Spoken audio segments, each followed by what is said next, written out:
আজকে আমাদের সমাজে যারা কথায় কথায় বলতে চান আমরা মুসলমান, আমাদের আল্লাহ এক, আমাদের নবী এক, আমাদের কোরআন এক, আমাদের সবকিছু এক, এত ভাগাভাগি বুঝি না।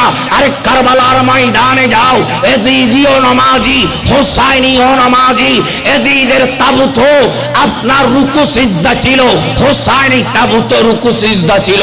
কারবালার জমিন বলে দে, হে মুসলমান হুঁশিয়ার, এজিদি তাবুতে যাবি না। এজিদি তাবুতে নামাজ থাকতে পারে, রোজা থাকতে পারে, দাড়ি টুপি থাকতে পারে।